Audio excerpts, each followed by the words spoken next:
à toutes et à tous et bienvenue à ce nouveau cours de l'AMP2C, l'Académie marocaine pratique des cardiopathies congénitales. Et ce cours sera dédié aux sténoses pulmonaires congénitales. J'ai le plaisir d'avoir avec moi mon ami Dr Reda Jakami. Dr Reda Jakami, c'est un cardiologue, il est interventionnel, il est spécialisé dans tout ce qui est cathétérisme des cardiopathies congénitales, aussi bien diagnostic euh, que thérapeutique. Il est aussi spécialisé dans tout ce qui est structurel, ta vie et autres. Je le remercie infiniment d'être avec moi. C'est Jacami, merci beaucoup d'être parmi nous. Merci, professeur Shraibi. C'est vraiment un plaisir, un honneur d'être un panéliste aujourd'hui dans les cours d'AMP2C. Ça va être un très très bon cours aujourd'hui sur les sténoses pulmonaires, qui est une pathologie très très fréquente et dont j'ai beaucoup justement des fois de questions et de recommandations des collègues, puisque c'est quelque chose qu'ils voient assez fréquemment dans leur cabinet. Et ça va être justement l'occasion de discuter plusieurs points. Je suis sûr qu'ils auront beaucoup de questions. D'ailleurs, n'hésitez pas à mettre les questions, vous verrez dans votre logiciel Zoom, dans le chat ou dans les questions-réponses. Vous pourrez mettre durant toute la présentation du professeur Salibi les questions. On aura l'occasion d'y répondre pendant ou à la fin du cours. Merci beaucoup, Reda. Donc, avant de commencer, je voudrais remercier Younes au nom de SB Consulting et qui nous aide à la diffusion de ces webinaires. Et aussi, donc, comme a dit Reda, donc n'hésitez pas à poser les questions sur le chat ou bien sur questions-réponses.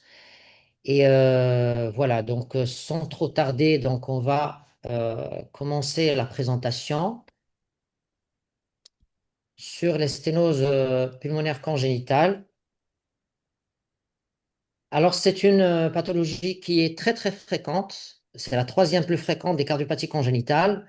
Et ce qu'il y a, c'est que très, très souvent, elle est associée à des malformations, hein. C'est-à-dire, quand on a un CAV, il faut chercher une sténose pulmonaire. Quand on a une CIV, il faut se chercher une sténose pulmonaire. Quand on a une CIA, la même chose. Bref, elle est très, très souvent, dans 50% des cas, elle est associée à d'autres malformations. Alors, certaines éthiopatogénies, telles que la rubéole, le Noonan, le Williams-Burrell, la Lagile, qui peuvent être à l'origine de ces sténoses pulmonaires. Et il faut savoir aussi qu'il y a une notion de récurrence dans cette pathologie, c'est-à-dire que les enfants de parents atteints de sténose pulmonaire congénitale peuvent avoir, dans 4% des cas, une sténose pulmonaire aussi. Alors, on commence par le début et c'est le nouveau-né. On va parler de la sténose pulmonaire critique du nouveau-né et regarder un petit peu à quoi ressemblent ces sténoses. Donc, c'est les commissures qui sont complètement fusionnées de la périphérie vers le centre et ce qui reste, c'est juste ce petit trou au milieu et qui est bien entendu, vous imaginez qu'il va y avoir une augmentation des pressions systoliques du ventricule droit et de la dysfonction du ventricule et bien entendu l'état de choc à la naissance. Alors, il y a donc très souvent les pressions systoliques du ventricule droit sont égales ou supérieures aux pressions systémiques. C'est ce qui va être à l'origine de cyanose avec un shunt droite-gauche inversé à travers le foramen ovale perméable. Et c'est une pathologie qui est ductodépendante. Voilà, donc il faut absolument assurer une perfusion pulmonaire, soit par la prostine, soit en gardant ouvert le canal artériel. Alors voilà un cas de sténose pulmonaire, pardon, de cette vidéo. Alors ça, c'est une sténose pulmonaire critique. Voilà. Donc là, vous voyez très très bien que l'aliasing, il commence au niveau de l'anneau pulmonaire, qu'il n'y a rien en dessous.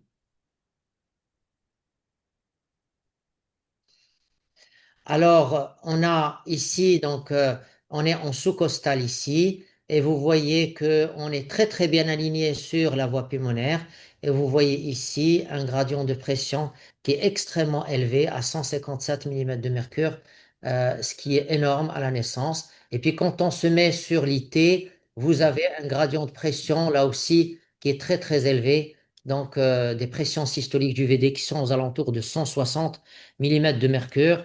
Et bien entendu, vous allez avoir, alors je ne sais pas pourquoi donc là, vous allez avoir le foramen ovale perméable qui va chanter droite-gauche, de l'oreillette droite vers l'oreillette gauche. Donc c'est pour ça que vous avez un flux qui est bleu, d'accord? Et c'est pour ça que ces enfants, à la naissance, ils sont cyanosés. Alors, bon, cet enfant, bien sûr, à la naissance, il faut absolument les dilater. Donc, c'est des situations qui sont critiques, qui peuvent être associées à un état de choc, à de la cyanose. Et là, on fait une angiographie. Donc là, on est en profil et vous voyez un petit peu la valve qui est ouverte en dôme avec une petite réaction infundibulaire à ce niveau-là. Donc, les artères pulmonaires sont de très bon calibre et on se met sur cette sténose pulmonaire critique du nouveau-né. On essaie d'ouvrir le vallon, donc jusqu'à ce qu'on fasse disparaître l'encoche. Et bien sûr, cet enfant, il ne peut qu'aller mieux, bien sûr, qu'au départ. Alors, les sténoses pulmonaires critiques à la naissance, c'est l'échographie qui est l'examen clé du diagnostic. Il va permettre le diagnostic positif en visualisant la valve, bien sûr en évaluant la sévérité de la sténose pulmonaire. Donc, il faut faire très attention au ventricule droit. Il faut l'examiner correctement pour voir est-ce qu'il n'est pas hypoplasique. Il faut mesurer la valve tricuspide, l'anneau de la valve tricuspide, qui va nous donner une idée est-ce qu'il est hypoplasique ou pas? Il va nous donner aussi une idée sur le ventricule droit. La sténose pulmonaire, il faut voir est-ce qu'il n'y a pas d'autres localisations, c'est-à-dire sous-valvulaire ou sus-valvulaire. Et bien sûr, analyser le foramen ovale perméable.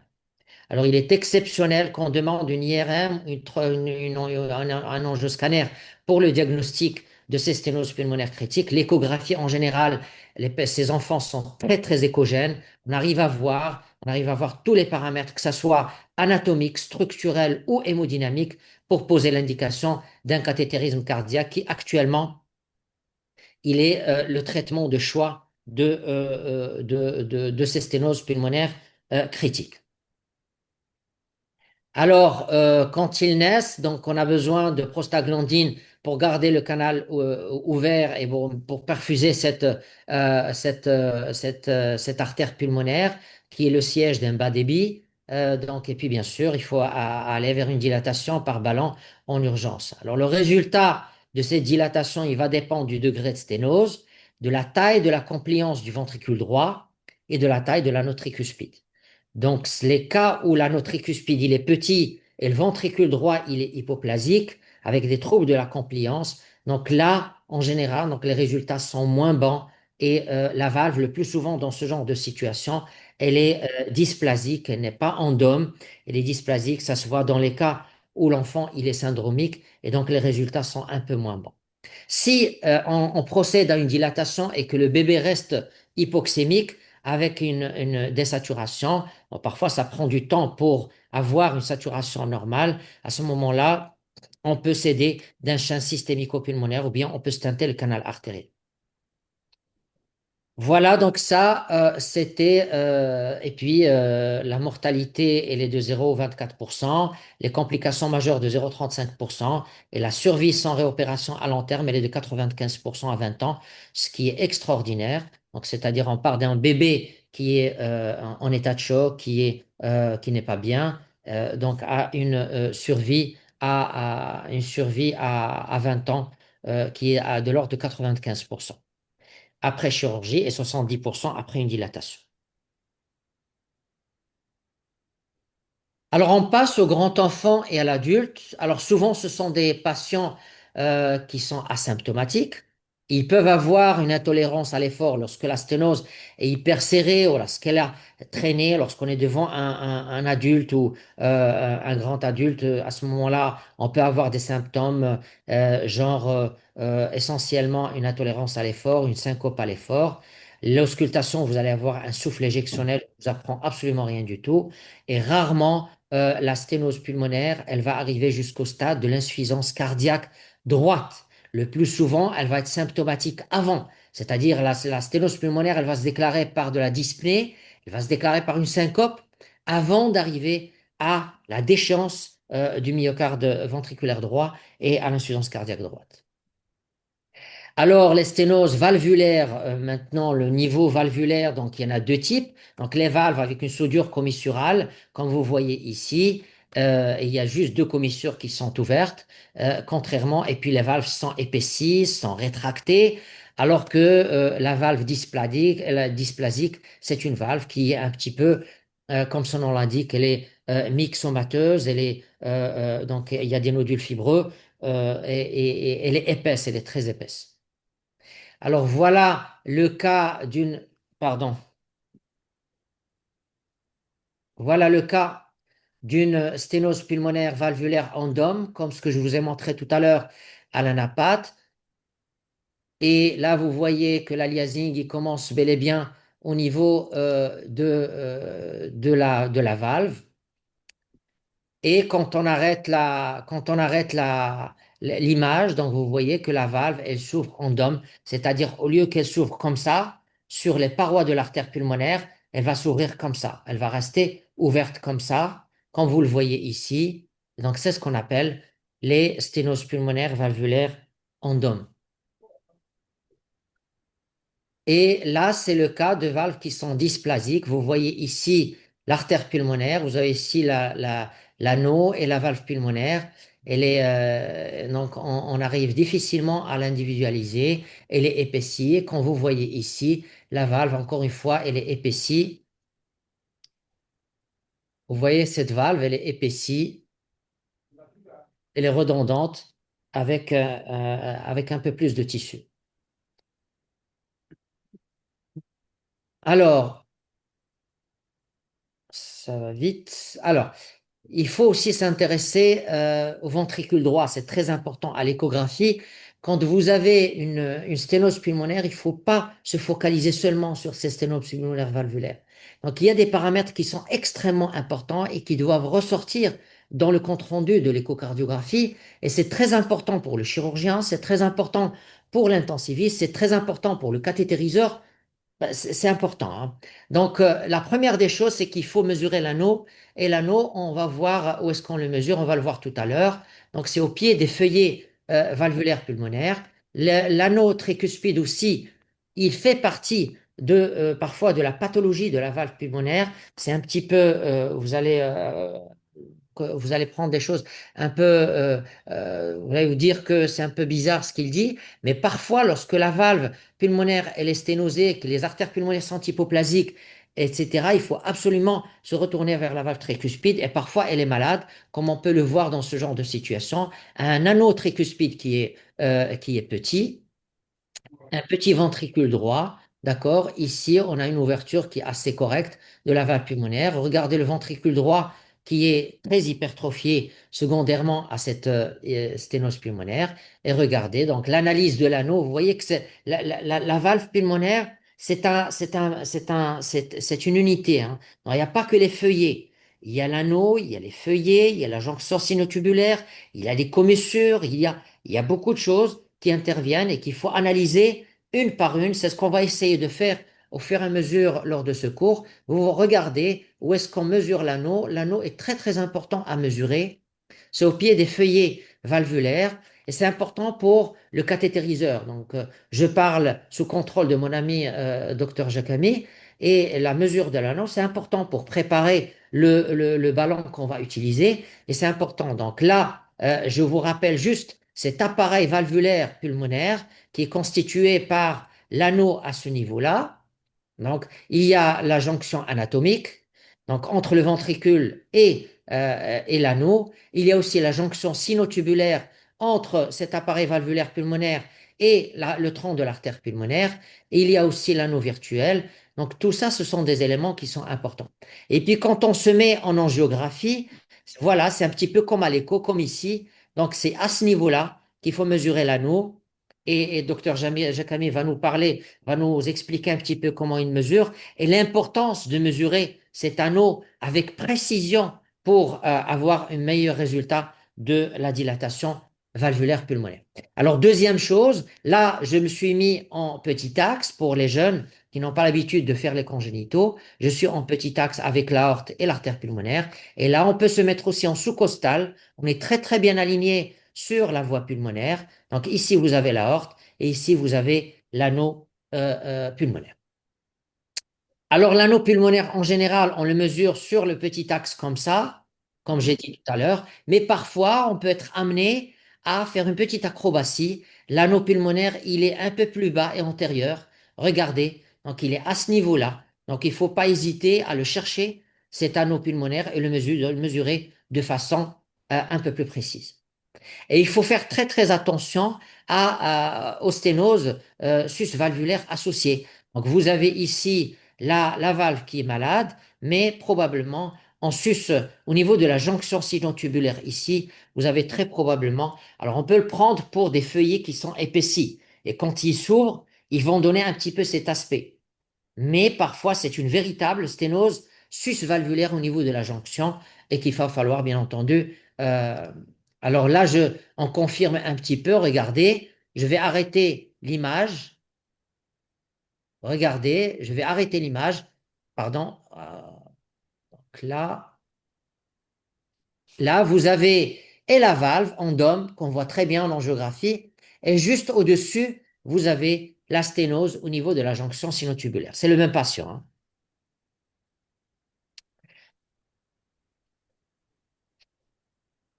Et là, regardez ce que je disais tout à l'heure, regardez ce feuillet qui est accolé à la jonction sinotubulaire. Et là, il y a un élément qui est important. Donc là, on est devant une sténose aussi bien valvulaire que susvalvulaire. Et un élément important qui va vous orienter vers l'existence d'une sténose susvalvulaire associée au niveau de la jonction, c'est le diamètre de la jonction. Quand vous avez un diamètre de la jonction qui est inférieur au diamètre de l'anneau, il faut suspecter une sténosis valvulaire associée.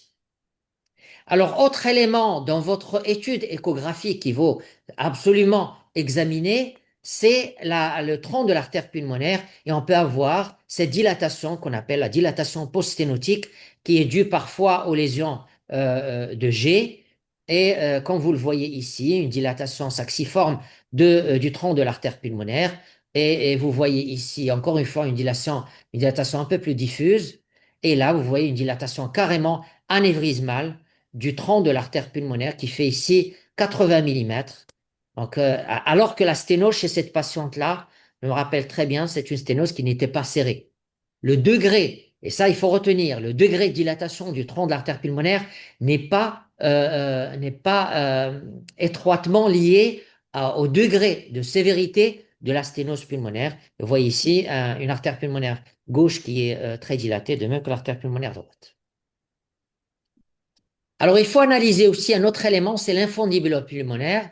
Et là, vous voyez ici une image où vous voyez la valve à ce niveau-là, la dilatation post-sténotique, et il y a probablement une sténose aussi sous-valvulaire.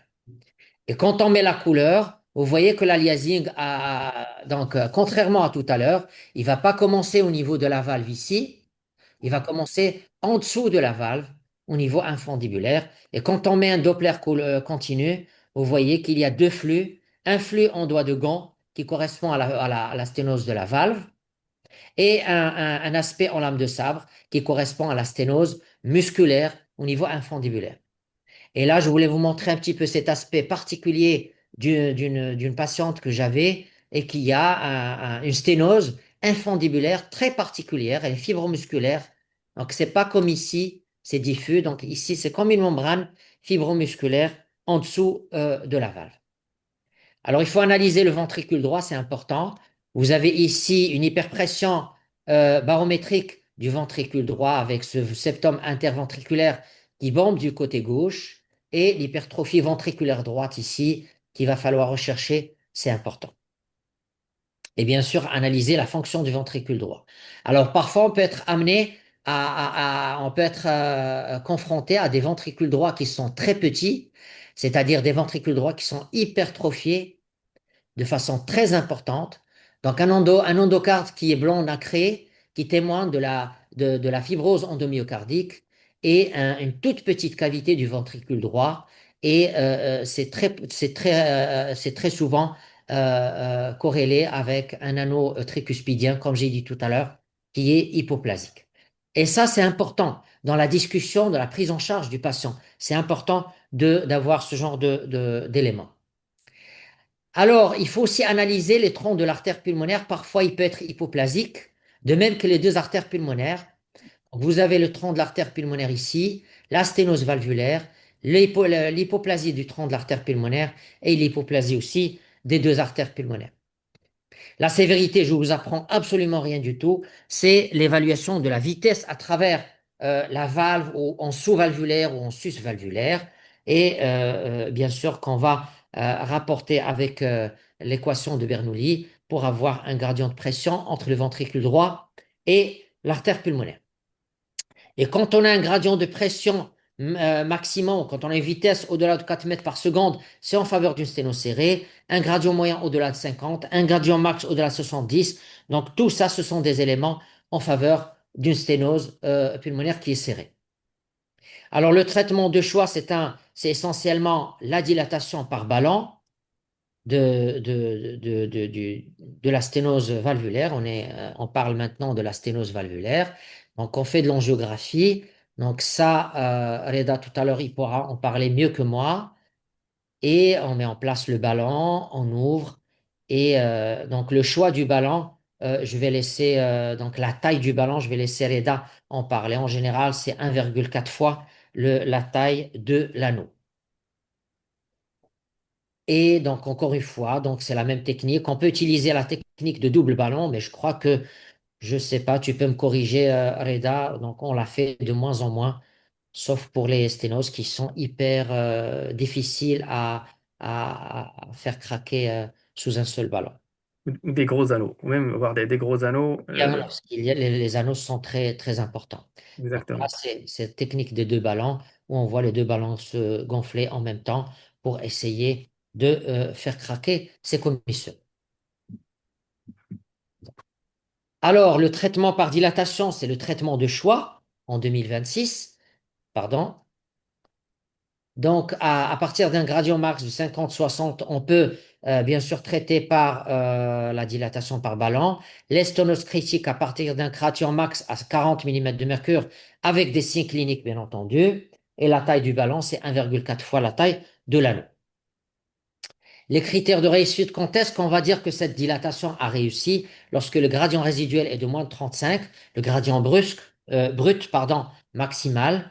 Lorsqu'on prend le gradient en globalité qui est réduit de moins de 50%, c'est-à-dire qu'on est parti par exemple, de 100 mm de mercure et on descend à 50 mm de mercure, c'est déjà une très bonne chose. La réduction du rapport pression du VD sur pression systémique de plus 50% et les facteurs de risque d'une IP est significative. Alors, c'est rare quand même où on a lorsque l'indication est bien posée, lorsque le cas est bien étudié, il est rare d'avoir des IP massives après une dilatation percutanée. C'est essentiellement quand on a une surface corporelle qui est inférieure à 0,3 cm², quand les patients sont syndromiques et qui ont des syndromes et qui ont des valves qui sont dysplasiques, et parfois lorsqu'on a surestimé ou bien lorsqu'on a sous-estimé l'anneau et lorsqu'on a surestimé la taille du ballon, là, on peut avoir des IP qui peuvent être parfois importantes.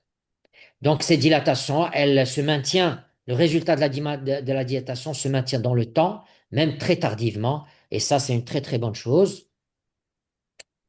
Alors, le deuxième cas de figure, ce sont les sténoses médioventriculaires droites, ou bien ce qu'on appelle les ventricules droits à double chambre. D'accord? Donc ça, c'est un cas que j'ai vécu il n'y a pas très longtemps, et je pense qu'on va le voir dans les cas cliniques tout à l'heure. Donc, c'est une adulte, et chez l'adulte, l'écogénicité n'est pas la même que chez un enfant. Et déjà, on suspecte quelque chose ici au niveau médioventriculaire avec analyzing à ce niveau-là. Et quand je me mets en petit axe comme ça, vous avez l'aorte ici, l'artère pulmonaire là, la valve qui est quelque part ici, et vous avez la sténose médioventriculaire qui est à ce niveau-là, et vous avez un gradient de pression qui est à 116 mm de mercure. Quand je me mets en petit, en sous-costal ici, vous avez la valve qui est là. Regardez très bien. Si vous faites très attention, la valve, elle est ici. Et ça, c'est la sténose médio-ventriculaire. Et vous avez un ventricule droit qui est en double chambre, une chambre proximale et puis une chambre distale à ce niveau-là. Et bien entendu, quand on met la couleur, pour être encore plus sûr, vous voyez l'aliasing qui commence pas au niveau de la valve, mais au niveau médio-ventriculaire. Alors, autre localisation de la sténose pulmonaire, ce sont les sténoses pulmonaires susvalvulaires au niveau du tronc de l'artère pulmonaire et au niveau de la bifurcation. Ils sont rares, ce pas des sténoses qui sont très fréquentes. Et vous voyez ici la valve qui est très très en dessous et vous avez une sténose qui est assez significative, fibromusculaire au niveau du tronc de l'artère pulmonaire. Ici, on voit la lyasine qui commence pas au niveau de la valve ici, mais plutôt en sus valvulaire. Et encore une fois,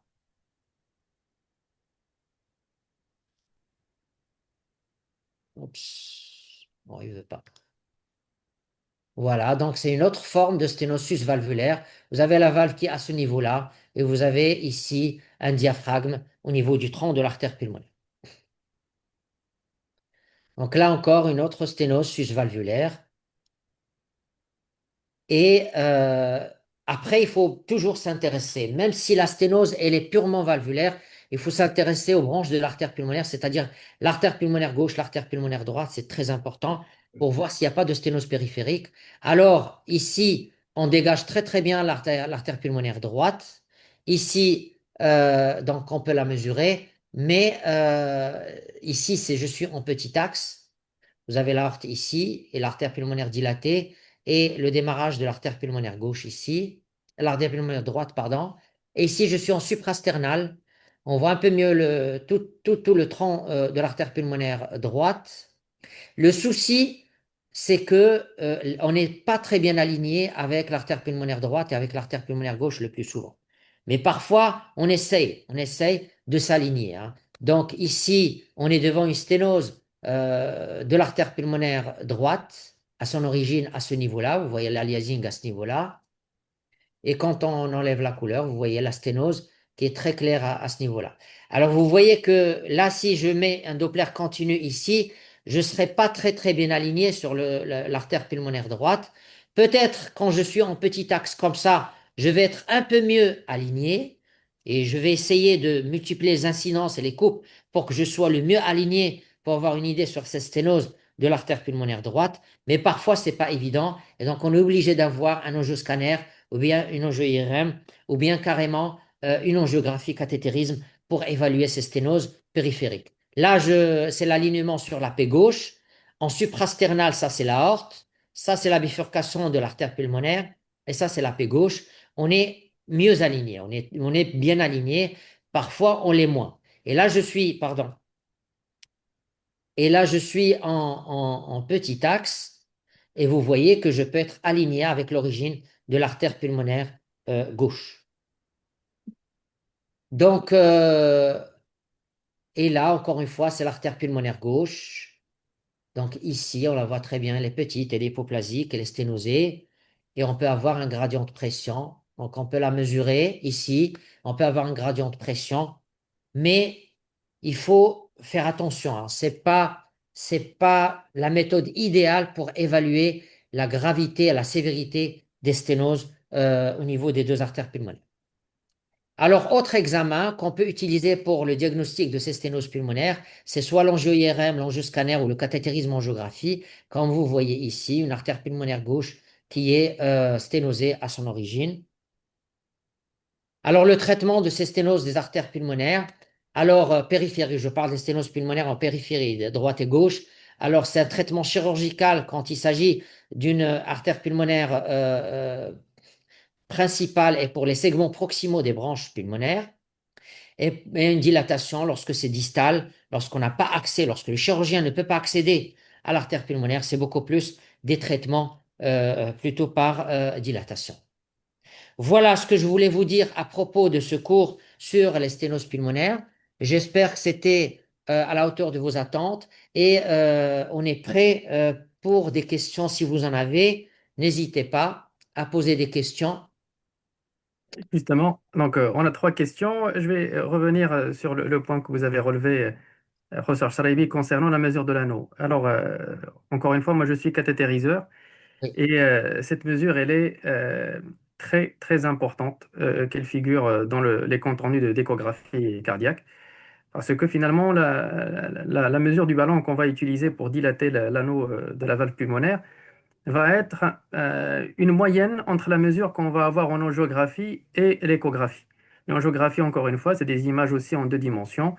Les anneaux, ils ne sont pas tous circulaires et ça sera toujours une moyenne. Donc c'est très important pour nous d'avoir cette mesure d'anneau à partir de laquelle, effectivement, le ballon, on va prendre 120 à 140%. On va essayer de ne pas dépasser une fois, 4 la mesure de l'anneau que vous avez faite. Le but étant, lorsqu'on fait ces dilatations, c'est d'ouvrir la valve, mais de ne pas créer de fuite.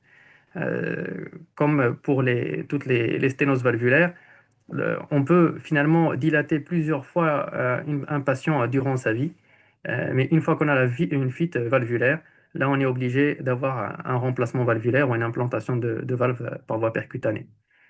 Un autre élément, et c'est vrai pour Sharibi, moi je le vois assez souvent dans les comptes rendus d'échographie cardiaque, c'est donc la mesure de la pression de la PSVD, où c'est noté PSVD à 107 mm de mercure, et avec la conclusion hypertension pulmonaire.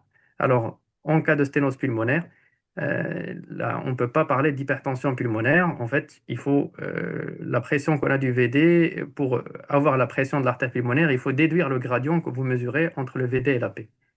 bah, merci beaucoup de souligner ça, hein, parce que c'est vrai, Mm. on le voit régulièrement.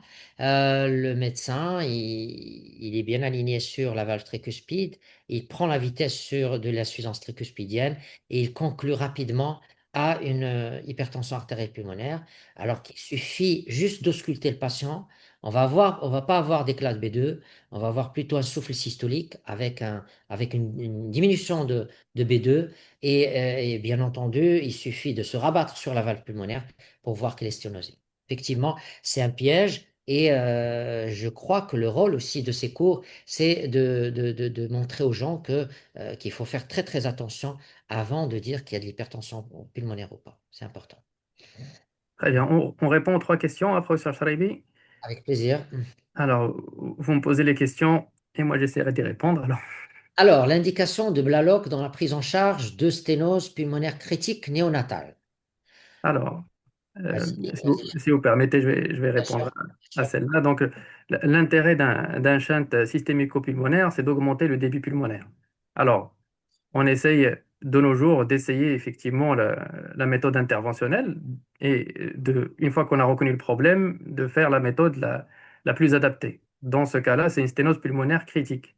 Donc, pour rajouter du débit pulmonaire, la façon la plus facile, c'est de dilater cette valve-là.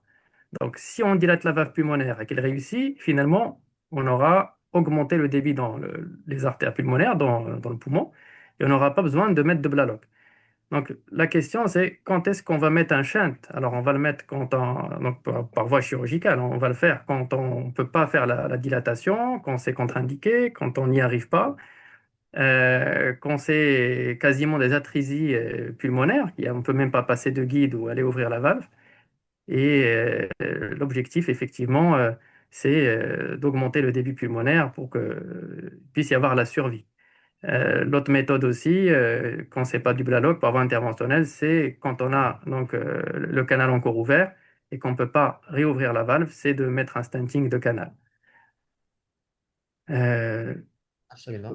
on peut passer à la question suivante. Alors, la deuxième question, c'est en cas d'épanchement péricardique de grande abondance, chez un patient qui présente un rétrécissement pulmonaire serré, on n'a pas de signe de collapsus du ventricule droit car le VD est hypertrophié. Est-ce qu'on doit d'abord traiter le rétrécissement et puis par la suite évacuer l'épanchement? Entre-temps, le patient risque de décéder, cher ami. Non, Ça. non, c'est vrai que c'est des cas qui sont extrêmement rares, ça court pas les rues, mais on est dans l'urgence. Si vous êtes devant une tamponnade, bien entendu, il faut absolument Allez, donc, quand je dis tamponnade, si on n'a pas le collapsus de l'oreille droite à l'échographie, on ne va pas l'attendre, hein. Si on est devant un patient qui est en collapsus clinique, qui est dans un état de choc clinique, bien sûr il va falloir aller chercher cet épanchement péricardique le plus rapidement possible, soit par ponction, soit par drainage chirurgical. Et puis, bien entendu, la sténose pulmonaire n'est que secondairement prise en charge. Tu es d'accord, cher ami? Complètement, complètement. La question du docteur Soleiman Herzi, c'est à partir de quel gradient de pression peut-on indiquer la dilatation dans la sténose pulmonaire chez l'enfant? Je pense que vous l'avez très bien montré dans vos diapositives. Alors, ce que vous retrouverez dans la majorité, effectivement, des livres, c'est un gradient donc Vmax, hein, c'est en échographie supérieur à 50 mm de mercure. Euh, Nous, en fait, au niveau du cathétérisme, ce qu'il faut savoir, lorsque vous mesurez un Vmax à 50 mm de mercure, on retrouve un tout petit peu moins au cathétérisme.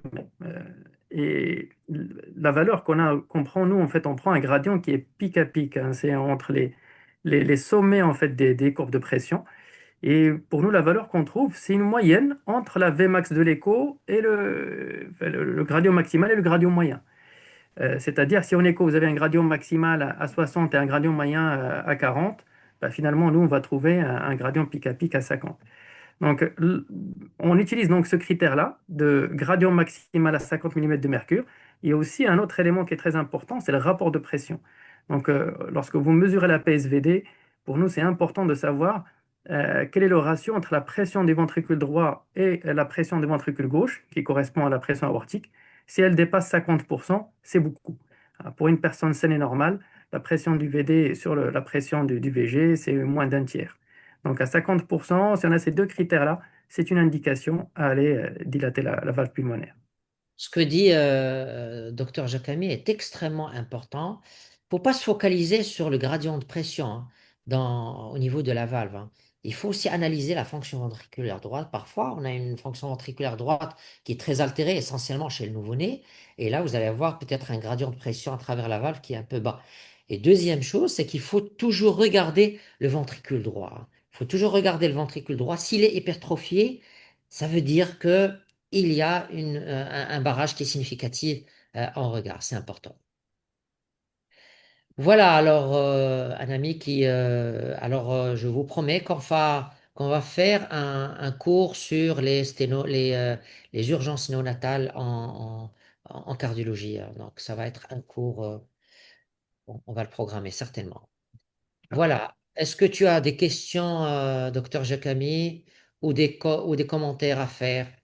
Un tout petit commentaire parce que effectivement, quand j'ai commencé la cardiologie pédiatrique, je comprenais pas très très bien ce que c'est qu'une valve dysplasique et quelle est surtout l'implication dans l'attitude à avoir par rapport à ces valves-là.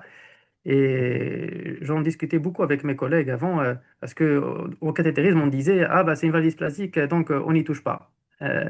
En vérité, les choses ont changé avec le temps. C'est-à-dire que maintenant que ce soit une valve effectivement en dôme, juste parce que les commissures sont fusionnées, ou une valve dysplasique, on va toujours tenter la dilatation pulmonaire. Parce qu'avant, on disait que les valves dysplasiques, il n'y avait pas une bonne réponse.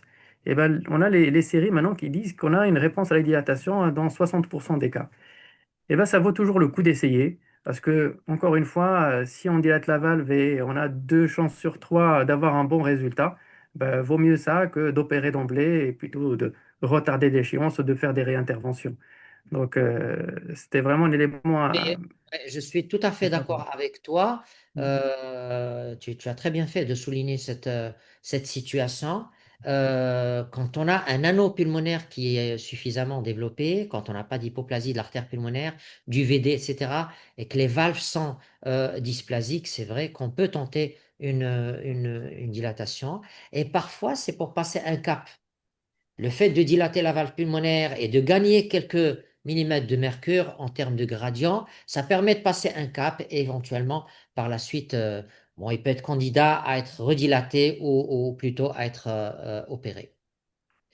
Très bien. Alors là, vous avez une question, professeur Sharibi. Comment calculer le rapport des pressions VD sur pression VG? Donc, La pression, c'est ce que tu as expliqué tout à l'heure très très bien. La pression systolique du VD, c'est à travers l'IT.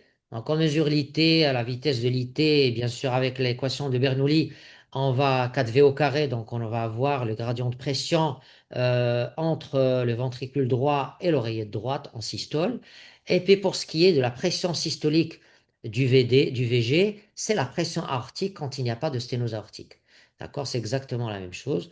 Donc, c'est très facile. La pression aortique, c'est la pression qu'on prend, la pression systémique. Et puis, comme on a dit, la pression systolique du VD, c'est à travers l'IT. On peut avoir, est-ce que la pression, elle est suprasystémique?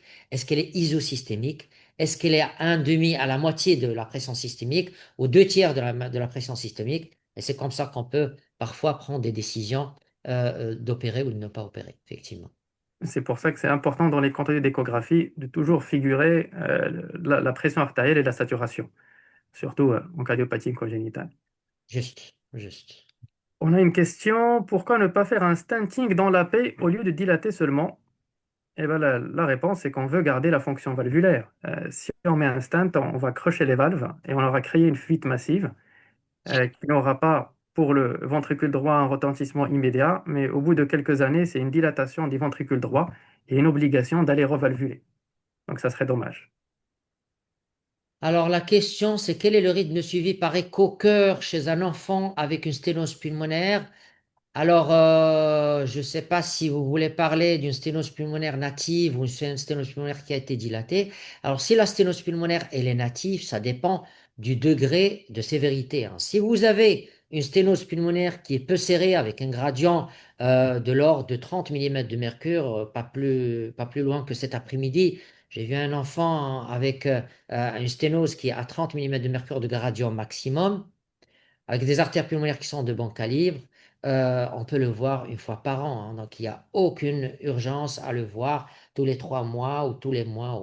Alors maintenant, si, bien sûr, si on est devant un gradient de pression qui est limite, vous avez un gradient max qui est à 50 ou 55, donc c'est un peu limite. Là, je pense que ça vaut le coup d'examiner ces patients-là une fois tous les 6 mois. Maintenant, si le patient il a été dilaté, nous, ce qu'on fait, c'est que je le revois au bout d'un mois, d'accord? Et c'est important de le revoir pour voir s'il y a une réaction infundibulaire, pour voir est-ce qu'elle s'est dissipée ou pas. Deuxièmement, si les valves sont un peu dysplasiques, parfois ils se remettent, ils se resserrent. Et donc, c'est important d'avoir une idée en post-opératoire immédiat, mais à un mois aussi. Mais si à un mois, le résultat, il est bon, il est maintenu, c'est le cas qu'on a le plus souvent. À ce moment-là, je pense que on peut le voir au bout de 6 mois et puis par la suite, tous les ans, tous les 2 ans, tous les 3 ans, si le résultat il est maintenu à ce moment-là. Vous avez vu la courbe que je vous ai montrée tout à l'heure. Donc il y a la sténose qui est très serrée. Après dilatation, le gradient il baisse de façon très significative et même tardivement, cette baisse du gradient, elle est maintenue. Donc voilà, donc c'est vraiment au cas par cas, mais le plus souvent les résultats sont bons et donc on est amené à espacer les contrôles. Une autre question pour vous, professeur Salebi, si on n'a pas d'IT, comment faire pour calculer la PSVD? Alors, si on n'a pas d'IT, comment évaluer les pressions systoliques du VD? Soit qu'on a une CIV, on va essayer d'évaluer la pression systolique du ventricule droit à travers la CIV. Donc, c'est la pression, c'est la pression dans l'aorte, la pression qu'on prend ici, moins le gradient de pression sur la CIV.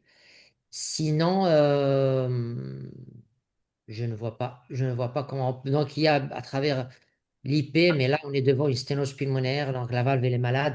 Donc, Voilà, c'est ça. on- Moi, je voulais rajouter, et vous me corrigerez, si on n'a pas d'IT dans une sténose pulmonaire, c'est que finalement, elle n'est pas importante, parce que le VD, dès qu'il y a une post-charge importante, on doit avoir une insuffisance tricuspide. N'est-ce pas, professeur Salebi?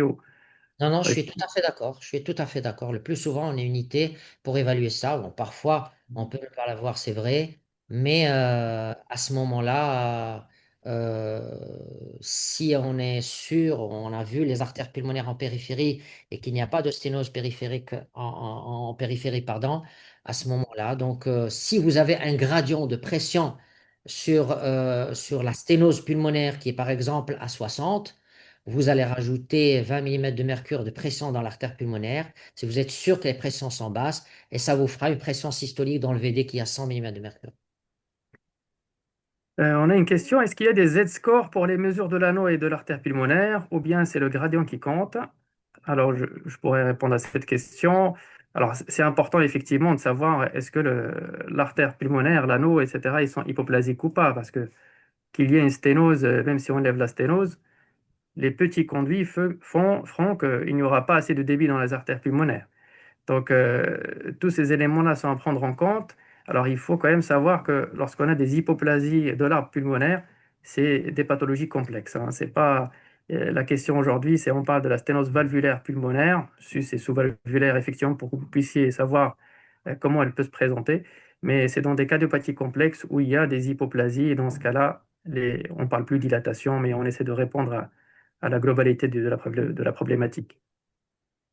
Une question, est-ce qu'il y a un intérêt pour les diurétiques en cas de sténose pulmonaire sévère avec des signes droits? Ben oui, s'il y a des signes droits, le plus souvent, le ventricule droit, il est hypertrophié et en même temps dilaté. Donc, ça dilate l'anneau tricuspide. Ça crée de la fuite tricuspide importante. Oui, on peut donner des diurétiques, bien entendu. Mais l'idéal, c'est de ne pas arriver à ce genre de situation, hein. Le message aujourd'hui, c'est de ne pas arriver à ces situations où on vient très, très en retard, où bien entendu, la chirurgie, le résultat de la chirurgie n'est pas aussi bon que quand la fonction du VD elle est correcte. Voilà, donc le message, c'est de diagnostiquer très précocement, de traiter quand les paramètres éligibles sont là. Donc à ce moment-là, il vaut mieux traiter soit par chirurgie, soit par dilatation. Et encore une fois, la dilatation, c'est le traitement de choix. Et une dernière, si pas d'insuffisance tricuspide, c'est une infirmation, hein, c'est pas une question. Si pas d'insuffisance tricuspide, pour mesurer la pression du VD, on la prend par cathétérisme. Alors c'est cher payé quand même, hein. On ne va pas amener au cathétérisme pour faire un geste diagnostique pour tout ce qui est sténose pulmonaire, pression VD. Non, non, il faut arriver à se débrouiller en échographie quand même. Alors, il y a une question que j'aime bien de la part d'un généraliste, et ça nous fait plaisir qu'un généraliste soit parmi nous. Et il veut savoir quels sont les critères clés de dépistage et comment prendre en charge ce patient en cas de pathologie sous-jacente. C'est-à-dire que le, le dépistage, il commence à la naissance, bien entendu, en examinant correctement un patient.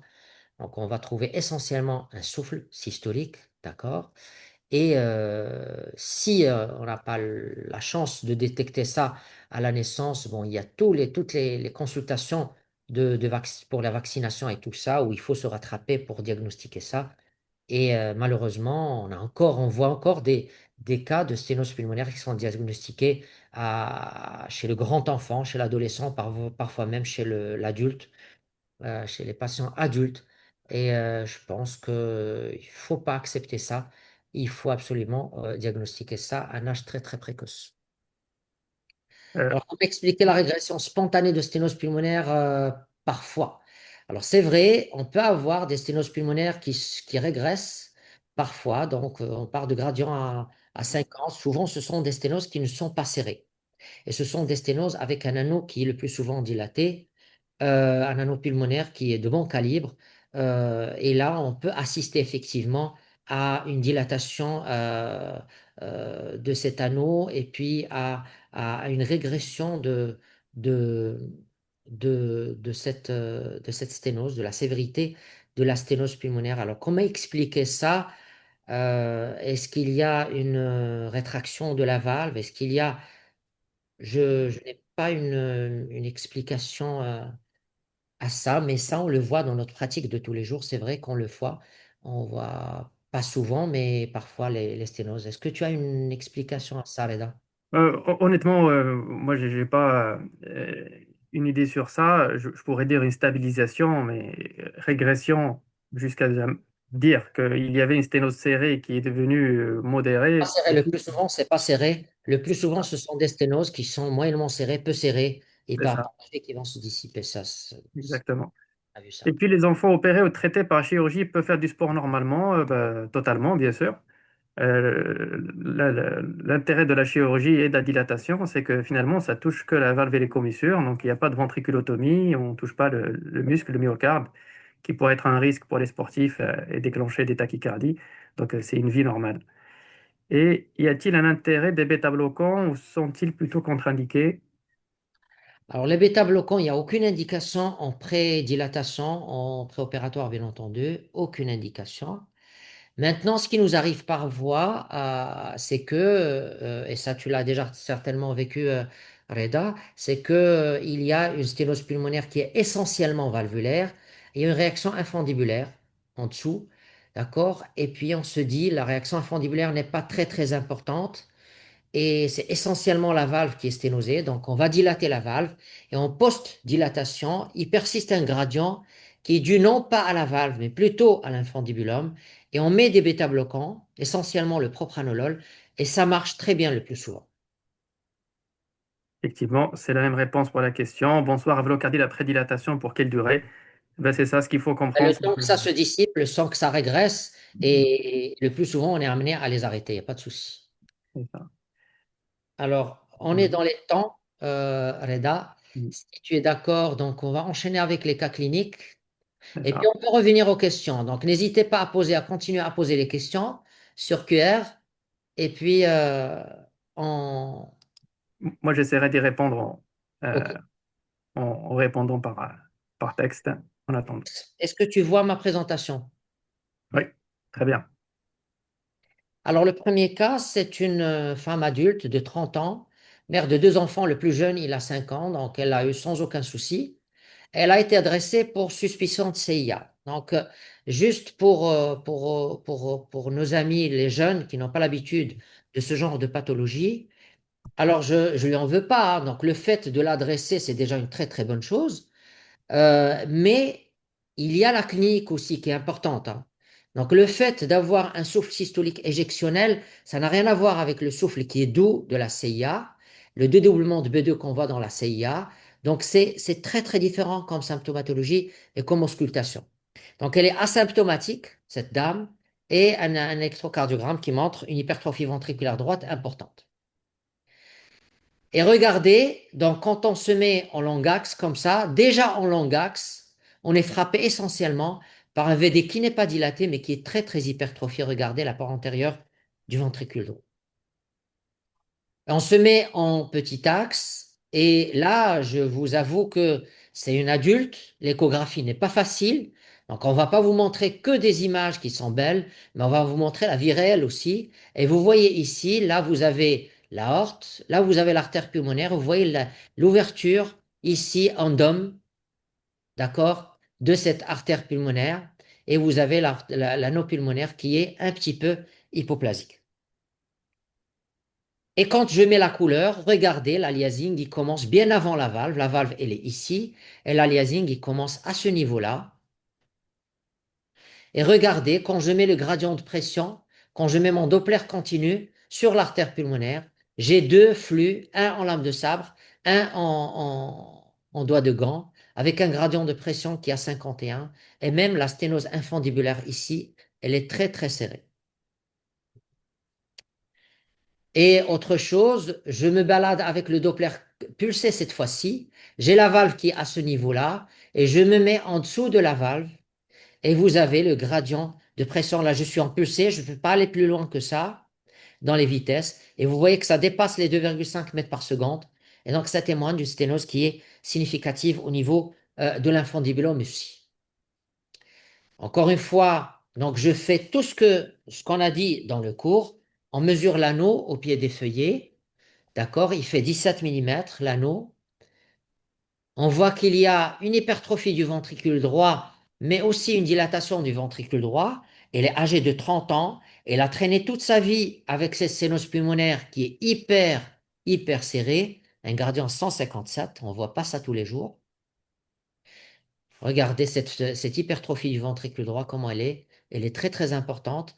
Et bien sûr, il faut aller faire quelque chose très rapidement. Encore une fois, le ventricule droit qui est très hypertrophié, mais qui garde une fonction longitudinale qui est correcte. Une petite IP, une petite IT, encore une fois, comme on a dit tout à l'heure, il faut savoir la chercher et n'est pas toujours évidente. On recherche systématiquement s'il n'y a pas un foramen ovale perméable. Cette dame, cliniquement, elle était asymptomatique et elle n'était pas cyanosée. Donc, il n'y avait pas de raison pour qu'il y ait un foramen ou qu'il y ait un shunt droite-gauche. Donc, on évalue l'artère pulmonaire droite, qui est de bon calibre. Donc, en résumé, sténose pulmonaire valvulaire et sous-valvulaire hyper serrée, un anneau pulmonaire à 17, les deux artères pulmonaires sont de bon calibre, et le VD qui est hypertrophié, mais qui garde une bonne fonction longitudinale.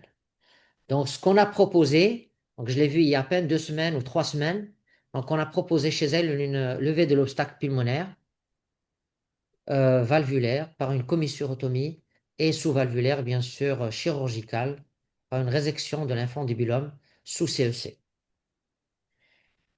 Voilà donc pour ce premier cas. Reda, est-ce que tu serais d'accord avec cette attitude, avec cette façon de faire l'écho et de faire le diagnostic?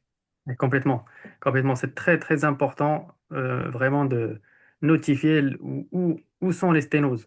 Parce que, encore une fois, la dilatation par ballonnet ne va pas lever un obstacle sous-valvulaire ou supravalvulaire.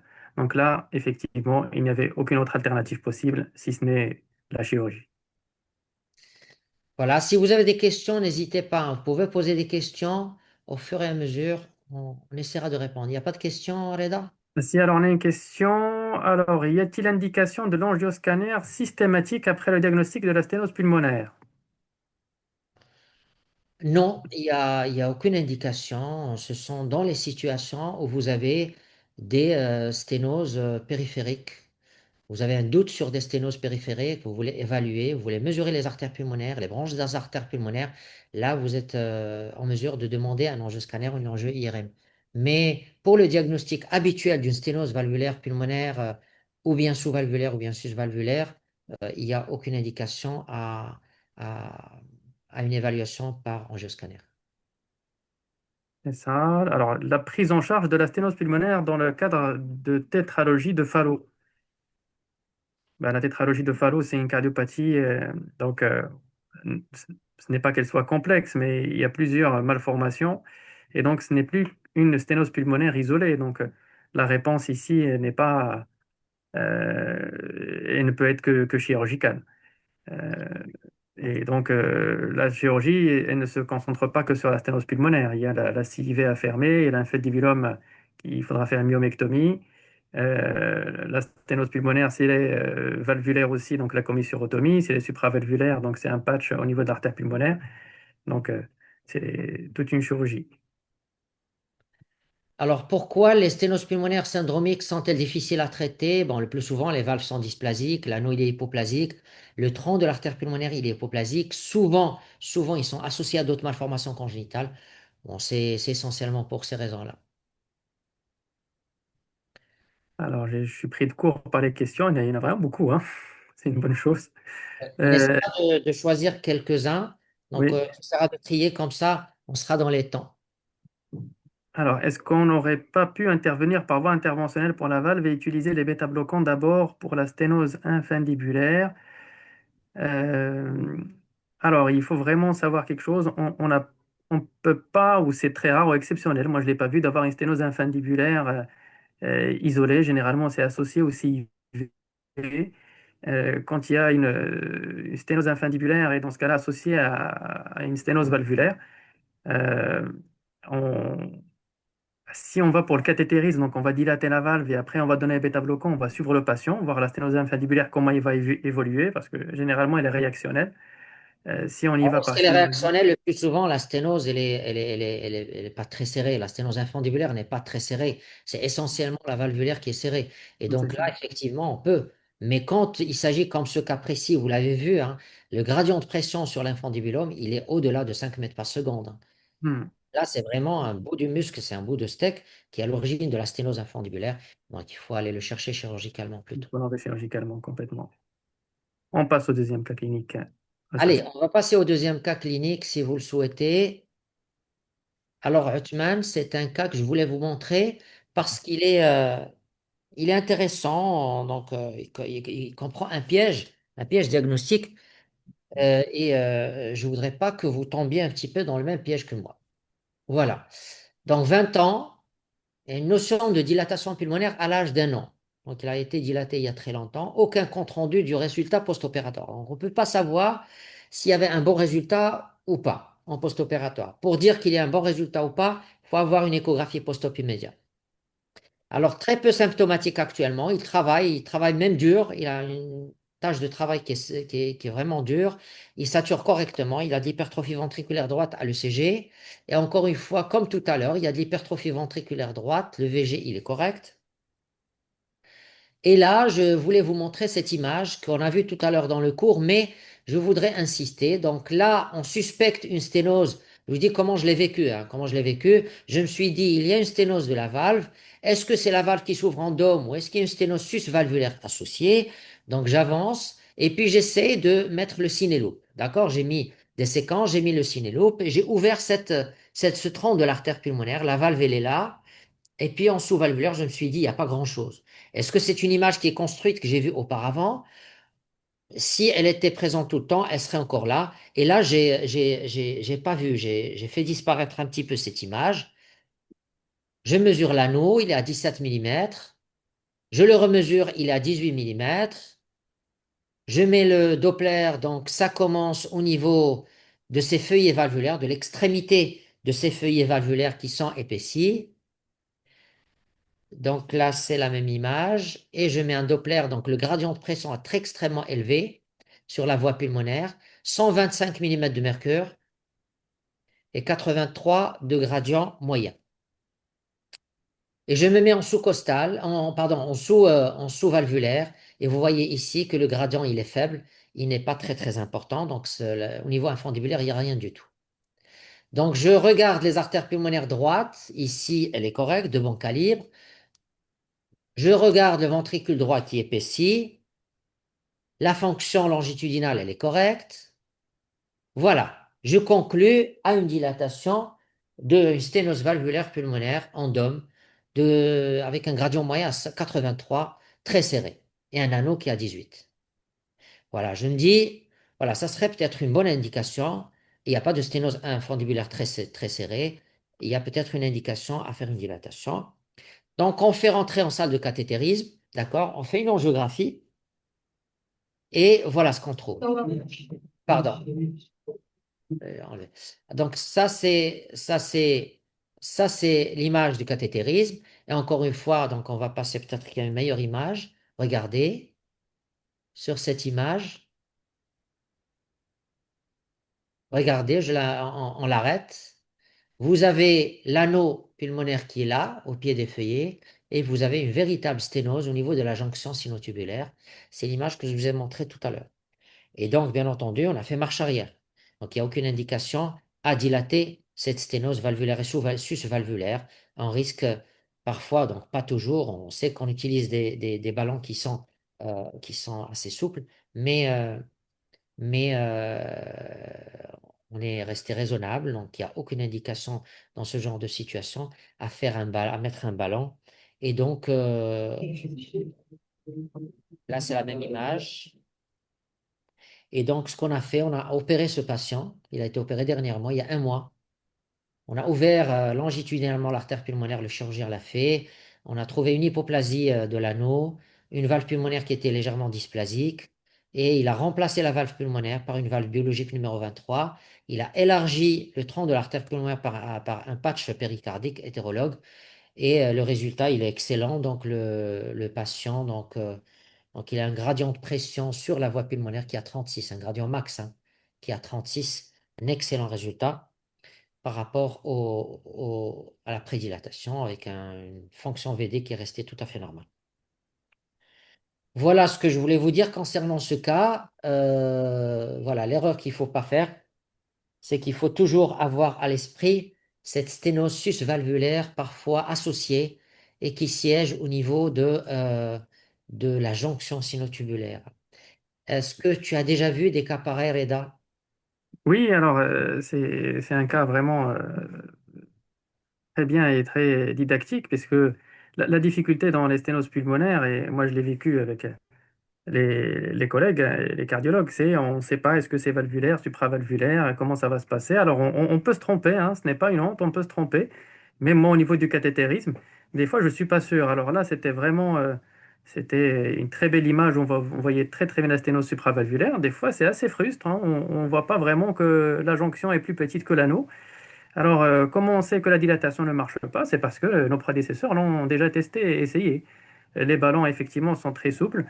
Ils ne vont pas causer une lacération de l'artère pulmonaire et vous allez juste voir que l'empreinte ne va pas se lever. Elle va peut-être se lever au niveau de l'anneau, mais pas au niveau de la jonction sinotubulaire et ça vous donnera aussi la réponse que la sténose elle est localisée à ce niveau-là. Donc, moi, je peux très bien comprendre qu'on a dans le compte rendu, oui, doute sur une sténose valvulaire supravalvulaire à vérifier au cathétérisme et nous aussi, on vérifie. Alors, avez-vous des références guidelines que vous pouvez nous recommander sur les sténoses pulmonaires? Bon, il y a la dernière recommandation des gauches des Merci. cardiopathies congénitales de l'adulte, je crois que c'était 2020. Les dernières recommandations, où vous pouvez voir, très C'est très ça. intéressant, très bien faites. Ils sont disponibles sur le site effectivement de l'ESC. Effectivement. Une autre question. En cas de sténose pulmonaire chez une femme enceinte diagnostiquée au cours de la grossesse avec symptômes cliniques, quelle conduite à tenir? Alors, moi, Alors, s'il y a des symptômes qui, pardon, vas-y, vas-y, vas-y. ouais, non, mais pour ma part, juste pour dire que la grossesse n'est pas une contre-indication au cathétérisme, hein. On essaie effectivement, c'est surtout le premier trimestre où on a un effet d'irradiation qui peut toucher effectivement l'embryon et le fœtus. Au-delà, on met un tablier plombé et on couvre effectivement l'abdomen et on essaie que la procédure dure le moins longtemps possible. Encore une fois, faut-il que vraiment qu'on arrive au stade où ça soit une sténose pulmonaire avec des symptômes, avec des pressions très importantes. Je ne sais pas ce que vous en pensez, professeur Sarabi. Non, mais je suis tout à fait d'accord. Je rajouterais juste que les pathologies du cœur droit sont un peu mieux tolérées que les pathologies du cœur gauche. D'ailleurs, dans l'évaluation des cardiopathies congénitales de la femme enceinte, il y a essentiellement les pathologies du cœur gauche qu'il faut prendre très au sérieux. La dilatation de l'aorte, les lésions résiduelles quand on a opéré déjà une parturiente. Bref, mais je pense que si, dans des cas où la sténose est hyper serrée, il faut faire quand même attention. Si on a la possibilité de dilater, qu'on a la chance d'avoir un bon cathétériseur comme Reda qui peut le faire en période de grossesse, pourquoi pas, en prenant toutes les précautions, hein. Donc c'est possible, hein, Reda. Bien sûr, bien sûr. En effet, même vous savez, les dilatations mitrales aussi, des fois on est obligé, surtout qu'effectivement, comme vous l'avez dit, le corps droit, ça va encore, hein. Le corps gauche, Maintenant, ça si pardonne la pas. sténose est moyennement serrée ou on a un gradient à 60-70, c'est pas ce qui va contre-indiquer une grossesse ou un accouchement. On est tout à fait d'accord. C'est ça. Et une question, vous avez déjà répondu, hein, on va juste redire rapidement, y a-t-il un intérêt d'angioscanner quand on doute sur une sténose supravalvulaire? Écoutez, quand vous avez un doute sur une sténose supravalvulaire, des AP, etc., ça ne coûte rien de faire un scanner et de faire l'état des lieux. Voilà. Absolument. Alors, Mohamed, euh, je vais mettre en diaporama. Mohamed, il est. Ça, c'est un petit enfant. J'ai pas mis, excusez-moi, j'ai pas mis son observation. C'est un petit enfant de 5 ans ou de 6 ans qui est asymptomatique et qui a donc une sténose pulmonaire valvulaire. Regardez les valves qui s'ouvrent en dôme. Donc ça, c'est une coupe qu'il faut apprendre à faire, hein. C'est important, hein, et on peut toujours voir l'artère pulmonaire, hein. Donc il faut se mettre en petit axe, il faut béquiller en antérieur. L'artère pulmonaire, elle est antérieure. Il faut béquiller la sonde très antérieurement pour voir l'artère pulmonaire. Ne pas hésiter à changer d'espace intercostal pour voir l'artère pulmonaire. On arrive toujours à voir la voie pulmonaire.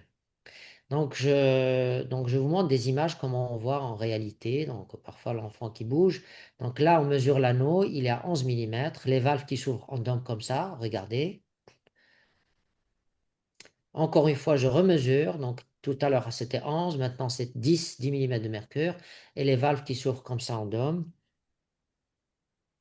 Et je me mets en sous-costal encore une fois, je remesure l'anneau. Vous voyez qu'il est à 10 millimètres. C'est important. 12 millimètres. Donc on est entre 10 et 12 millimètres. Ici à 14, je ne sais pas si... Oui, si j'ai trouvé 14. Et la couleur qui montre la sténose qui commence au niveau de la valve. Et le gradient de pression moyen qui est à 64 et maximal qui est à 100 millimètres de mercure, donc une sténose très serrée de la valve pulmonaire. On reprend les mesures plusieurs fois. Il ne faut pas hésiter. Donc, on a un bombement de septum artère ventriculaire du côté gauche, on l'a vu tout à l'heure. Et on a proposé cet enfant pour une dilatation valvulaire percutanée. Il n'y a pas de sténose infundibulaire, il n'y a pas de sténosus valvulaire. L'anneau, on arrive à le mesurer. Et voilà, j'avais pas le temps, mais cet enfant a une dilatation percutanée avec un excellent résultat, sans IP post-dilatation, avec un gradient qui a baissé de façon très significative. Et je l'ai même revu un mois après, et il est avec un très très bon résultat maintenu. Est-ce que tu es C'était d'accord, cher vraiment ami? complètement, là, c'était vraiment un cas très réaliste, hein, parce que c'est ça, et moi, c'est ça que je veux que les gens notent dans le compte rendu. C'est un eau pulmonaire retrouvé à 10, 11, jusqu'à maximum 14. Est-ce que tout ça, c'est des éléments pour nous qui sont importants à savoir? Là, quand je veux faire le cathétérisme, je vais injecter. Ben, il faut comprendre que moi aussi, j'ai des valeurs qui vont jouer, hein, entre chaque injection. Et la vérité se retrouve au milieu, c'est la moyenne. Et c'est à partir de cette moyenne-là qu'on va justement nous prendre le Attention, ballon, le comme on valve. a dit. Voilà, 120, 140%. Et l'objectif de tout ça, encore une fois, c'est vraiment, il faut lever la sténose sans créer de fuite majeure. Comme ça, le patient, ben, il peut revenir 10, 15, 20 ans après, on peut le redilater, hein. Je préfère être dilaté toute ma vie au niveau de la valve pulmonaire que de me dire un jour, ben non, j'ai trop dilaté, maintenant on va faire une chirurgie, on va mettre une valve. Oui. Alors, on a une question pour toi. Quel est le prix de l'intervention, la dilatation percutanée de la valve pulmonaire? Est-ce qu'elle est couverte? Est-ce qu'il y a une couverture sociale? Est-ce qu'il y a une couverture sociale pour la dilatation pulmonaire? Alors, il y a une... Amis, c'est pour nos amis marocains, parce que je sais voilà. qu'il y a beaucoup d'étrangers qui regardent, et donc ça, c'est cuisine interne marocaine. Voilà, ce qu'il faut savoir, il y a effectivement l'assurance santé au Maroc qui couvre toutes les interventions. Donc, il y a des tarifs qui couvrent effectivement la dilatation valvulaire pulmonaire. Alors, malheureusement, on a toujours des difficultés dans les gestes de cardiologie interventionnelle, puisque ces tarifs-là ne couvrent pas toute la prise en charge du malade avec l'hospitalisation, la pharmacie, etc. Donc, ça, c'est vraiment une discussion qu'on a actuellement même avec les autorités de santé pour améliorer ce côté-là. Merci beaucoup, Reda. Quelles sont les différentes tailles de ballons dont tu disposes pour dilater une valve pulmonaire? Eh ben, on a toutes les tailles possibles à partir de 1 millimètre, hein. Donc, ce qu'il faut savoir, c'est que, bien sûr, on n'a pas de valve qu'on va dilater à 1 millimètre, hein, mais par exemple, les cas extrêmes, hein, j'ai eu le cas de faire 2 fois une atrésie pulmonaire, et on doit commencer l'ouverture avec des petits ballons, donc c'est du 2 millimètres, puis on prend un 6, puis on prend un 12, et ainsi de suite. Donc, quand c'est un adulte, vous trouvez un anneau qui est à 20, ben, je prends un ballon de 26. Donc, on a toutes les tailles de ballons possibles. Et nous, ça nous aide avec le contexte marocain de connaître la taille de l'anneau parce que c'est difficile de commander finalement tout le stock de ballons parce que la société aura du mal à vous déposer tout ça. Donc, quand j'ai une marge, bah, ça permet quand même de cibler un peu ce qu'on va faire. Voilà, donc je voulais présenter ce cas parce que votre rôle en tant qu'échocardiographiste, c'est d'essayer au maximum de trouver les cas pour une dilatation percutanée. Parce que tu es d'accord avec moi, Reda, c'est simple, c'est facile, c'est rapide à faire, c'est safe aussi. Il y a très Oui. très peu d'accidents lors d'une dilatation valvulaire pulmonaire. Donc il faut tout faire et essayer de chercher, de rassembler le maximum d'éléments pour dire que ce patient, il est candidat à une dilatation percutanée. Tu es d'accord? Oui, complètement. Complètement. Ok, ok. Alors, un adulte avec encore d'efforts, sachant qu'il est tabagique, chronique, avec diagnostic à l'âge adulte, pour pas de sténose pulmonaire, comment orienter le malade? Est-ce qu'il peut faire une coronarographie? Alors, j'arrive pas beaucoup à saisir la question. Si j'ai bien compris, un patient qui a un angor et qui n'a pas de sténose pulmonaire, bon, c'est un patient qu'il faut essayer de gérer comme toute douleur thoracique, hein. Et C'est ça. voilà, comme toute douleur thoracique, on ne va pas rentrer dans les détails. Alors, si tu es d'accord, on va avancer. Oui. Et donc ça, c'est un cas un peu plus complexe d'un enfant de 5 ans avec un retard psychomoteur. Il est syndromique, il a été vu par le généticien. Il a un problème orthopédique, une ectopie testiculaire, des membres qui sont courts. Tous les dosages biologiques spécifiques sont négatifs. Et même le dosage pour la mucopolysaccharidose, sont négatifs. Il sature correctement. Il a de l'hypertrophie ventriculaire gauche sur le CG. Voilà un petit peu son écho. On est frappé par, encore une fois, une hypertrophie du ventricule droit, une hypertrophie du ventricule gauche aussi, une valve aortique qui est légèrement malade peut-être. Voilà, de l'hypertrophie ventriculaire gauche, mais aussi de l'hypertrophie ventriculaire droite sur cette coupe. Voilà, une sténose de la valve aortique avec une fuite minime. La sténose, elle est valvulaire. Donc la valve aortique, elle est tricuspide. Et on voit au passage ici la valve pulmonaire aussi qui est malade. Donc la valve aortique est tricuspide. L'anneau aortique, il fait 9 mm. L'aorte ascendante, elle fait 17 mm légèrement dilatée. Le gradient de pression sur la valve aortique, il est de 39 de gradient moyen. Ici, je retrouve 54 de gradient moyen. Donc, il faut multiplier les coupes et les incidences. Je me mets sur la valve pulmonaire. Encore une fois, une valve qui s'ouvre en dôme. Encore une fois. Là encore, une autre coupe.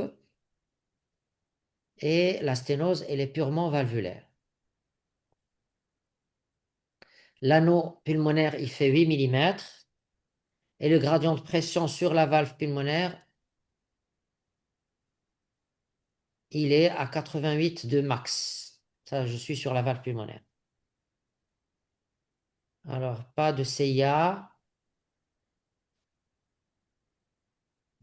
Bref. Là, encore une fois, j'essaie de voir la valve pulmonaire par voie sous-costale. La valve aortique, pardon, par voie sous-costale.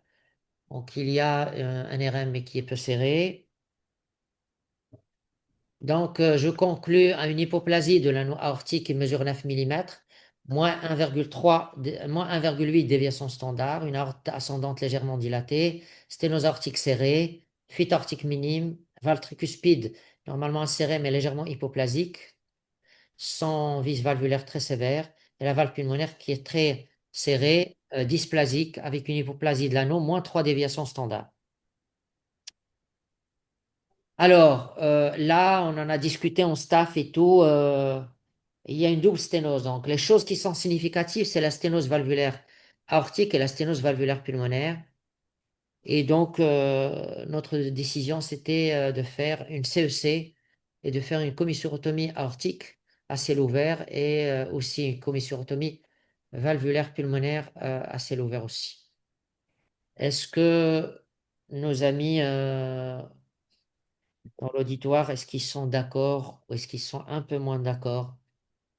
Alors, encore une fois, ce cas, il est vraiment très, très difficile. Moi, pour dire mon avis là-dessus, hein, c'est la dilatation de la valve aortique, c'est assez dangereux. C'est pas comme la valve pulmonaire. Et ça répond et j'en profiterai pour répondre en même temps à la question d'un spectateur qui dit est-ce qu'une INIP modérée associée contre-indique le geste? Ben justement, quand on dilate la valve pulmonaire, même si on crée une fuite massive, eh ben, le patient, il peut vivre avec plusieurs années, 4 ans, 5 ans, 10 ans, et en fait, on suit la dilatation du ventricule droit pour intervenir au bon moment et changer la valve. Par contre, la valve aortique, et pour revenir au cas du professeur Saraibi, une fuite moyenne à importante au niveau de la valve aortique est brutale et très mal tolérée. Donc, effectivement, ici, on ne pouvait qu'imaginer une prise en charge chirurgicale où on peut voir exactement ce qu'on fait. Parce que nous, lorsqu'on fait une dilatation au ballon de la valve, on ne sait pas où se fait l'ouverture. Est-ce que c'est les commissures qui s'ouvrent ou est-ce que c'est la valve qui se déchire? Et ça l'avantage de la chirurgie, c'est que le chirurgien, il voit très bien les commissures où il va passer justement son bistouri, etc., pour ouvrir la valve, pour maintenir l'intégrité de la valve. Donc là, la décision, effectivement, était très, très bien. d'ouvrir les deux valves et la récupération du débit va permettre justement à diminuer l'hypoplasie de l'aorte parce que plus il y a de débit, plus l'aorte va s'élargir et la même façon du côté pulmonaire. Non, c'était une très bonne chose. Très bien, très bien. Bon, ceci dit, bon, ça existe les dilatations de la valve aortique, mais il faut prendre beaucoup de précautions. Il ne faut pas qu'il y ait d'insuffisance aortique. Et bien sûr, ça se fait entre deux mains d'experts, c'est très important. Et parfois, on peut être amené juste à ouvrir juste un petit peu la valve aortique pour améliorer le patient, quitte à le reprendre par la suite chirurgicalement. Voilà, donc il doit avoir une anomalie génétique très très probablement. On a tout fait, il a été vu par le généticien, mais jusqu'à présent, on n'a rien sous la dent. Euh, voilà. Alors, on avance. Alors, Fatna, elle est âgée elle est d'un certain âge. Elle est âgée de 62 ans. Elle a une sténose pulmonaire serrée. Donc, elle avait une sténose en 2010, il y a 15 ans. Elle a été dilatée. La dilatation a réussi. Ici, on a réussi à avoir un compte-rendu. Elle a eu un ballon Mansfield 23 et le gradient en post-dilatation, en post-dilatation immédiate était de 30 millimètres de mercure. Donc, ce qui est un bon résultat. Entre autres, elle est hypertendue et elle a une ECG qui est normale et je crois qu'elle est dyspnéique, cette dame. Elle a une dyspnée stade 2, hein, donc elle est peu symptomatique. Et voilà, je voulais vous montrer ce cas parce que il est particulier. Donc, elle a été dilatée il y a 15 ans avec un bon résultat. Et là, on se retrouve avec une valve qui a l'air d'être très très bien. Donc, elle a été dilatée avec un bon résultat. Et je pense que vous voyez très très bien tous que la valve s'ouvre correctement. Mais quand on met leur couleur, on voit que l'aliasing, il commence au niveau médio-ventriculaire droite. L'anneau, il fait 20 millimètres. Encore une fois, bon, ici, je trouve, donc ça, c'est le tronc de l'artère pulmonaire. Ça, c'est l'anneau. L'anneau, pardon, la valve, elle est là. L'anneau qui fait en sous-costal 29 millimètres. Et quand je me mets en petit axe comme ça, et là, je voudrais que vous reteniez cette image. Je doute sur une sténose musculaire au niveau médio-ventriculaire droit. Et c'est ça ce qui est à l'origine de la sténose et de l'aliasing à ce niveau-là. La valve, elle est encore plus haute, elle est à ce niveau-là. Et quand je me mets en sous-costal, regardez, la valve, elle est là. Et vous avez la sténose médio-ventriculaire qui est très très nette en sous-costal ici. Voilà, une sténose très serrée. Donc pas de CIA associé. Là, là, elle a une CIV, donc je trouve une CIV chez cette dame de 6 millimètres. Donc elle a une CIV associée de 6 millimètres. Et quand je mets le gradient de pression, donc il est à 120 millimètres de mercure. Là, je suis sur la sténose médio-ventriculaire et vous voyez qu'il y a un gradient de pression sur la sténose à 85 millimètres de mercure. Une sténose très serrée au niveau médio-ventriculaire.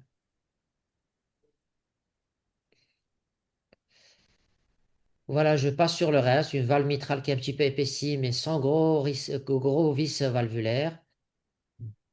Donc la surface mitrale qui était à 3,5 cm². Donc au total, donc après une dilatation pulmonaire, c'est un statut après dilatation valvulaire il y a 15 ans, une CIV membraneuse de 6 millimètres, un gradient max sur la CIV à 120 millimètres de mercure, une sténose pulmonaire médio-VD avec un gradient max à 85. Il n'y a pas de sténose pulmonaire valvulaire. On a bien vu la valve qui s'ouvre très bien.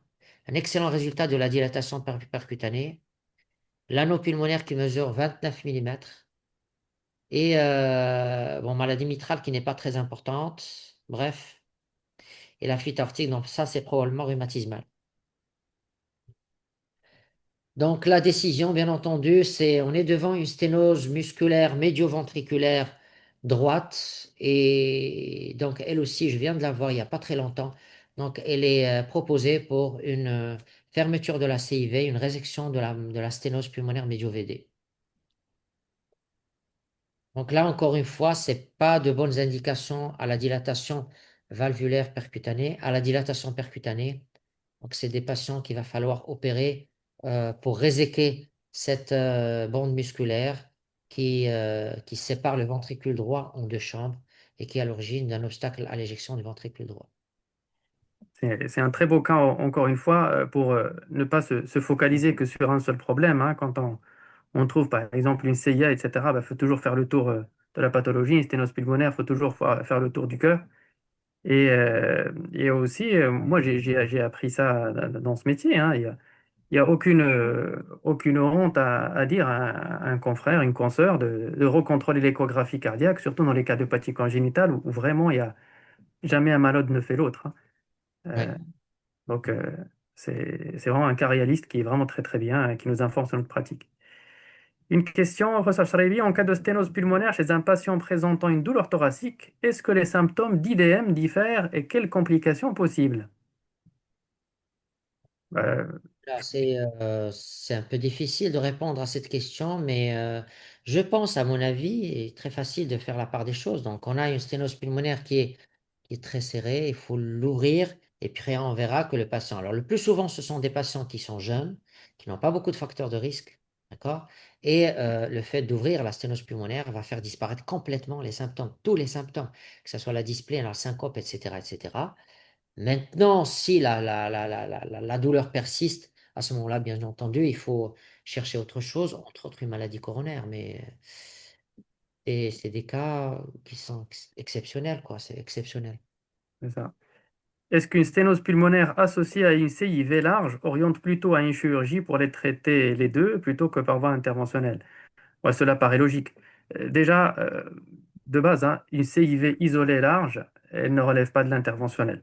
Nous, ce qu'on peut fermer par des CIV qui sont restrictives, il faut qu'on ait une zone où notre matériel puisse être restreint et qu'il accroche, hein. Donc large, on évite, enfin au jour d'aujourd'hui, hein.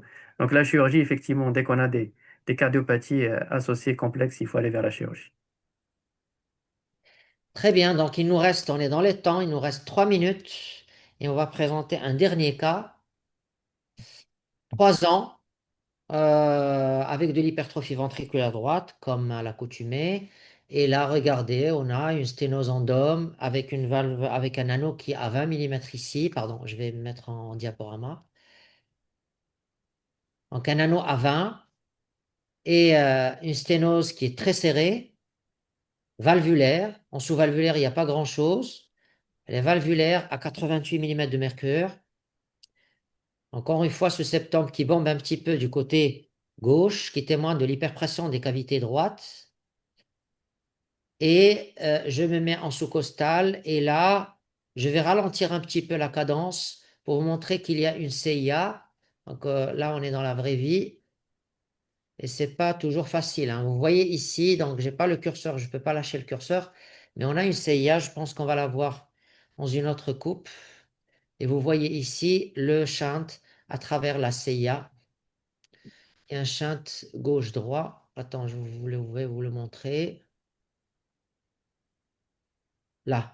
Donc là, vous voyez qu'il y a une CIA ostium secundum, proche un petit peu du sinus venosus supérieur, mais elle est ostium secundum. Là, vous voyez que la berce du sinus, du sinus venosus supérieur, elle est suffisamment développée, elle est à 10 millimètres. Elle est à 11 millimètres. La CIA, elle fait 10 millimètres. On reprend en coupe coronale, vous voyez la CIA qui fait 9 millimètres. Encore une fois. Et donc, au total, on est devant une sténose pulmonaire valvulaire endome très serrée, associée à, donc avec un anneau à 20, une CIA ostium secundum de 10 millimètres, des berges qui sont bien développées, des cavités droites qui sont dilatées, hypertrophiées, et avec une bonne fonction du VD. Et donc là, ce qu'on a proposé chez cette jeune fille, c'est une indication pardon, c'est une indication à un cathétérisme interventionnel, dilatation percutanée de la valve pulmonaire et fermeture percutanée de la CIA. Donc cette fille, elle n'a pas encore été opérée par cathé et je voulais avoir l'avis de mon ami Reda. Est-ce que c'est faisable? Est-ce que c'est Est-ce que tu penses que c'est la bonne décision de dilater la valve pulmonaire par un ballon, puis par la suite se rabattre sur, de mettre un emplâtre sur la CIA? Qu'est-ce que tu en penses? Bah, ça peut être une très très bonne attitude. Encore une fois, on a une CIA qui est à l'origine donc d'un shunt gauche-droit et un hyperdébit et une protection naturelle qui est la sténose pulmonaire. Et en fait, ces patients-là, ils restent équilibrés un certain temps. Alors, on peut les traiter effectivement par voie interventionnelle. Ce qui peut poser une question, c'est surtout pour la CIA. La fermeture de CIA, euh, pour faire la fermeture, il faut un guidage ETO. Et idéalement, et ce guidage ETO, en fait, il faut une ETO pédiatrique lorsqu'on a moins de 20 kilos.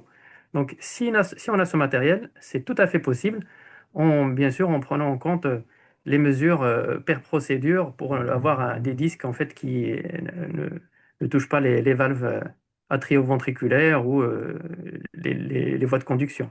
Donc, c'est faisable lorsqu'on a vraiment un centre de référence qui nous aide au niveau matériel et logistique.